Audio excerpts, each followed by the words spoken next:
Assalamualaikum warahmatullahi wabarakatuh. Waalaikumsalam warahmatullahi wabarakatuh. Bagaimana kabarnya hari ini? Alhamdulillah baik. Baik, alhamdulillah sehat semua ya. Ya. Ya, oke. Kemarin kita sudah belajar tentang apa minggu kemarin? Sistem pernafasan. Sistem pernafasan. Oke, dari sistem pernafasan itu kemarin kita telah mempelajari tentang organ-organ pernafasan. Ayo, organ-organ pernafasan itu apa aja? Siapa yang bisa nyebutin? Satu. Hidung. Terus Tenggorokan. tenggorokan, Paru-paru. paru-paru, bronkus, bronkiolus, iya. alveolus. Iya sih, oke. Dari Mas Fajar udah benar semua ya? Betul. Oke, sekarang kita akan belajar tentang yang namanya mekanisme pernafasan pada manusia. Oke, sebelum kita masuk ke materi, ketika kalian pernah olahraga nggak? Pernah. Nah, ketika kalian habis olahraga, kalian terengah-engah nggak? Ya. Iya, terengah-engah. Itu karena apa coba?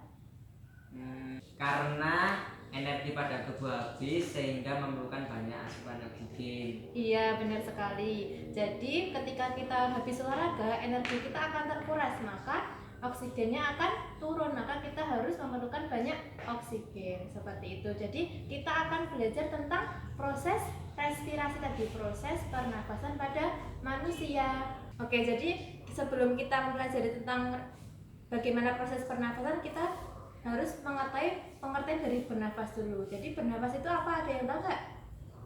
Menghirup oksigen dan mengeluarkan CO2. Oke, jadi benar sekali. Jadi bernafas itu menghirup oksigen, kemudian mengeluarkan yang namanya CO2 atau karbon dioksida. Oke, jadi dalam proses respirasi itu ada inspirasi dan ada ekspirasi.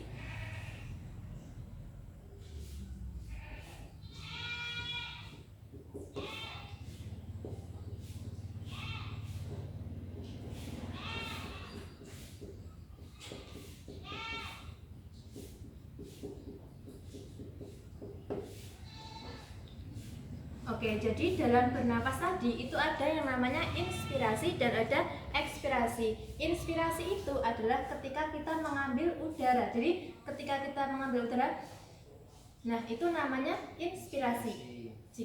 Terus kemudian ekspirasi. Ekspirasi itu ketika pengeluaran udara atau kita mengeluarkan udara. Nah itu namanya ekspirasi. Jadi udah paham semua ya, inspirasi dan ekspirasi.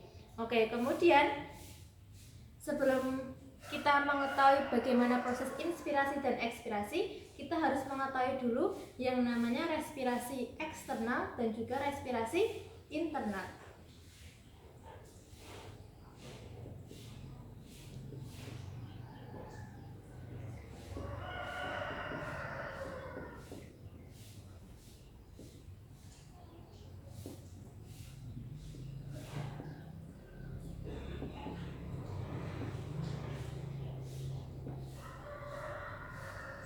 Oke, jadi respirasi eksternal itu dia terjadi di alveoli atau terjadi di dalam paru-paru. Terus kemudian pada respirasi eksternal ini darah itu mengikat oksigen. Darah itu mengikat oksigen kemudian melepaskan yang namanya CO2. Tetapi pada respirasi internal dia terjadi di jaringan tubuh atau juga di sel-sel tubuh. Kemudian kalau respirasi internal itu dia darah itu mengikat CO2 dan melepaskan O2. Jadi tadi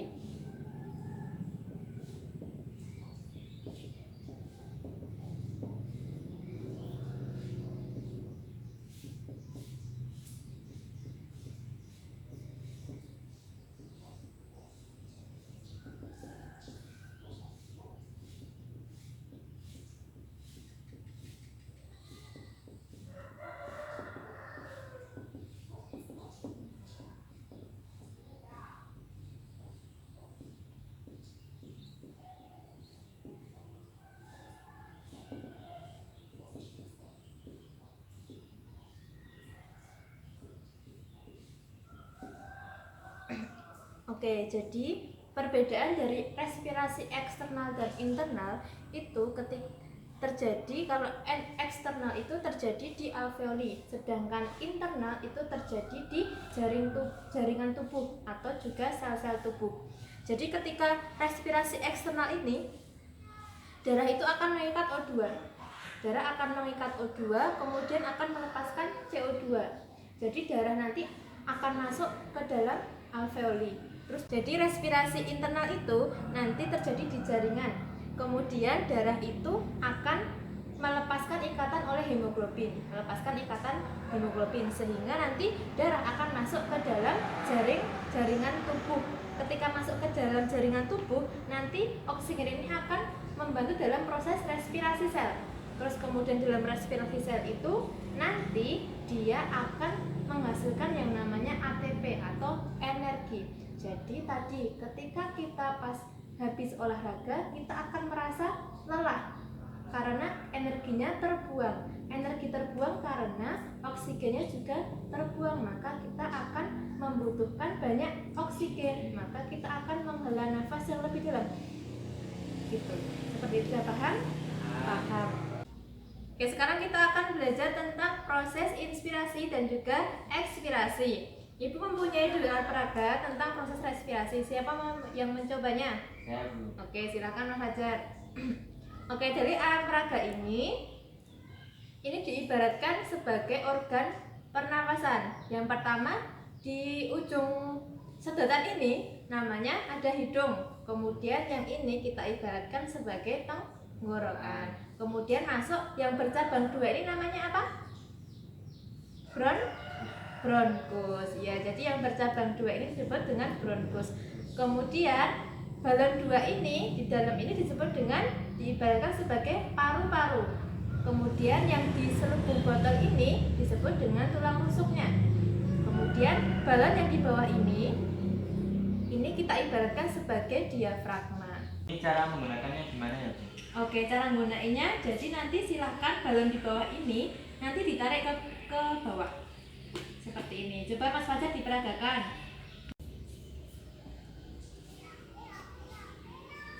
Oke, dari Mas Fajar yang memperagakan tadi, coba dijelaskan gimana, apa yang kamu amati. Coba Mas Fajar dijelaskan. Ini balon yang ketika saya tarik, balon yang di dalamnya itu mengembang. Terus ketika saya lepas, balon yang di dalam itu mengecil. Oke, jadi ketika ini ditarik, balon di bawah ditarik, maka balon yang di dalam akan mengembang.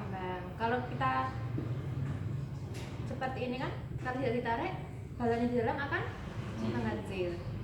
Oke, jadi tadi yang bagian bawah ini kita ibaratkan sebagai diafragma. Kemudian yang balon yang di dalam ini kita ibaratkan sebagai paru-paru. Oke, jadi kita akan membahas tentang yang namanya inspirasi dulu. Inspirasi tadi apa? Pengambilan udara. Coba sekarang kita mengambil udara bareng-bareng. Oke, sudah dirasakan? Oke, sekarang siapa yang menjelaskan proses inspirasi itu ketika kita mengambil udara? Apa yang dirasakan? Siapa yang menjelaskan? Oh, Mas Dimas. Ya, coba Mas Dimas dijelaskan gimana proses inspirasi itu. Ketika kamu bernafas, menghirup, apa yang kamu rasakan? Rongga dada membesar. Kemudian paru-paru mengembang dan tulang rusuk terangkat. Ya, Oke, gitu. seperti itu. Bagus sekali. Oke, jadi proses inspirasi itu tadi ini coba diperhatikan. Ketika otot diafragma, ini kan tadi diibaratkan dengan diafragma, ya toh? Ketika otot diafragma kita kontraksi atau ditarik ke bawah, ini kontraksi namanya, dan juga otot tulang rusuk bagian luar kontraksi dan otot diafragma kontraksi, maka paru-parunya akan mengembang. Ketika paru-parunya mengembang, maka volumenya juga akan besar atau meningkat. Kemudian tekanan di dalam paru-paru juga tekanan di dalam paru-paru itu akan menurun. Kemudian tekanan di luarnya lebih besar sehingga udaranya akan bisa masuk seperti itu. Oke, sekarang kita akan belajar tentang proses ekspirasi. Ketika inspirasi tadi, kita akan menarik otot diafragma atau otot diafragmanya kontraksi. Oke, sekarang kita coba bersama-sama kita ekspirasi atau pengeluaran udara. Lagi? Oke, apa yang dirasakan ketika ekspirasi? Siapa yang mau menjelaskan? Oh, Mbak coba. Mas Fajar dijelaskan proses ekspirasi seperti apa yang dirasakan ketika ekspirasi. Rongga dadanya mengecil, terus paru-parunya juga ikut mengecil, sama diafragma menjadi relaksasi. Relaksasi. Jadi tulang rongga dadanya turun gitu ya? Ya, Iya, oke. Jadi proses ekspirasi itu ketika diafragma itu relaksasi. Relaksasi itu kalau diibaratkan ini akan cekung ke dalam atau cekung. Jadi relaksasi. Ketika relaksasi, maka balonnya akan mengecil loh ini. Nah, ketika mengecil berarti paru-parunya mengecil. Ketika otot diafragma relaksasi dan juga otot tulang rusuk bagian luar relaksasi, maka paru-parunya akan mengecil. Ketika paru-parunya mengecil berarti volumenya akan menurun atau akan kecil. Kemudian tekanan udara di paru-paru dia akan lebih besar dibandingkan di luar, sehingga udara akan bisa keluar. Seperti itu, paham? Paham. Jadi kita dapat simpulkan proses inspirasi dan ekspirasi tadi. Proses inspirasi, otot diafragma dan otot tulang rusuknya kontraksi apa relaksasi? Kontraksi. Jadi otot diafragma dan tulang rusuknya kontraksi. Kemudian ketika kontraksi, rongga dadanya akan membesar. Ketika rongga dada membesar, tulang rusuknya akan terangkat. Ketika terangkat, kemudian paru-parunya akan mengembang. Ketika paru-parunya akan mengembang, berarti volumenya tinggi atau meningkat. Seperti itu. Terus kemudian udara bisa masuk. Kemudian yang ekspirasi, otot diafragma dan tulang rusuknya relaksasi apa kontraksi? Relaksasi. Kemudian rongga dadanya akan mengecil. Ketika rongga dada mengecil berarti tulang rusuknya akan turun. Ketika turun berarti paru-parunya akan mengempis. Ketika mengempis berarti volumenya tinggi apa rendah?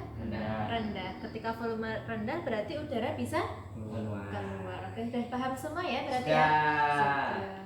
Oke, jadi nanti silahkan ditulis di bukunya masing-masing. Silahkan ditulis proses inspirasi dan ekspirasi seperti apa. Besok akan Ibu lihat minggu depan ya. Oke. Minggu depan kita akan belajar tentang volume paru-paru, volume pada paru-paru dan juga gangguan pada sistem pernafasan. Silahkan dipelajari dulu. Besok akan ada tes sebelumnya ya. Oke, sekian dari Ibu. Apabila ada salahnya, saya mohon maaf. Wassalamualaikum warahmatullahi wabarakatuh. Waalaikumsalam warahmatullahi wabarakatuh.